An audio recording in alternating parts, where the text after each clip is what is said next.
ছাত্ৰ-ছাত্ৰীসকল তোমালোকক নমস্কাৰ জনাইছোঁ।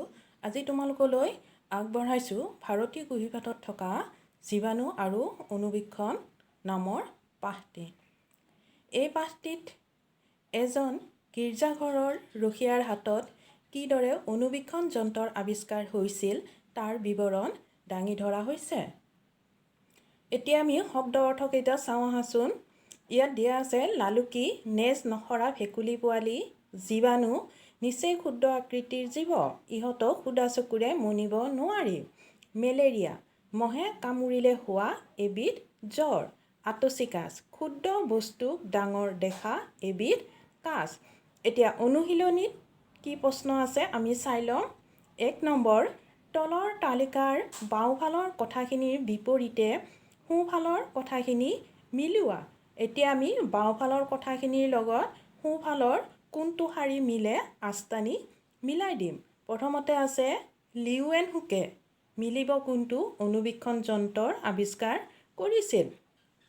আতচি কাঁচেৰে চালে অলপ ডাঙৰ দেখি। আজৰি পৰত তেওঁ আইনা ঘঁহি ঘঁহি আতচি কাঁচ তৈয়াৰ কৰিছিল। লিউয়েনহুকে হলেণ্ডৰ গীৰ্জাঘৰত বস্তুবোৰ ৰখীয়াৰ কাম কৰিছিল। এইদৰে আস্তানি মিলাই দিলেই হৈ যাব। এতিয়া ২ নম্বৰ আছে বিপৰীত শব্দ লিখা। বিপৰীত মানে কি? বিৰুদ্ধ বা অমিল শব্দটো লিখিব লাগে। প্ৰথমতে আছে দেখা। দেখাৰ বিপৰীত কি হ'ব? নেদেখা। থকা, নথকা। উপকাৰ, অপকাৰ। সৰু, ডাঙৰ। ক্ষুদ্ৰ, বৃহৎ। এতিয়া ৩ নম্বৰত আছে খালী ঠাই পূৰ কৰা।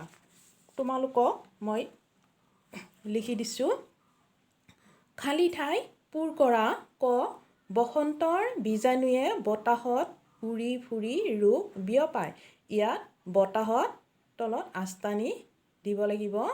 খ, কলেৰাৰ বীজাণু বিস্তাৰিত কৰে পানীয়ে। ইয়াত কলেৰাৰ তলত আস্তানি দিয়া হৈছে। গ, মেলেৰিয়াৰ বীজাণু তেজত থাকে। ইয়াত তেজত তলত আস্তানি দিয়া হৈছে। ৪ নম্বৰ চাবা, উত্তৰ দিয়া। ক, জীৱাণু কি? উত্তৰ, জীৱাণু হ'ল সুদা চকুৰে নেদেখা নিচেই ক্ষুদ্ৰ আকৃতিৰ জীৱ।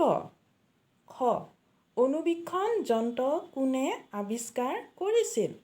উত্তৰ, লিউয়েনহুক নামৰ এজন বিজ্ঞানীয়ে অনুবীক্ষণ যন্ত্ৰ আৱিষ্কাৰ কৰিছিল।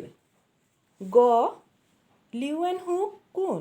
উত্তৰ, লিউয়েনহুক অনুবীক্ষণ যন্ত্ৰৰ আৱিষ্কাৰক। খ, লিউয়েনহুকে প্ৰথমতে কি কৰিছিল?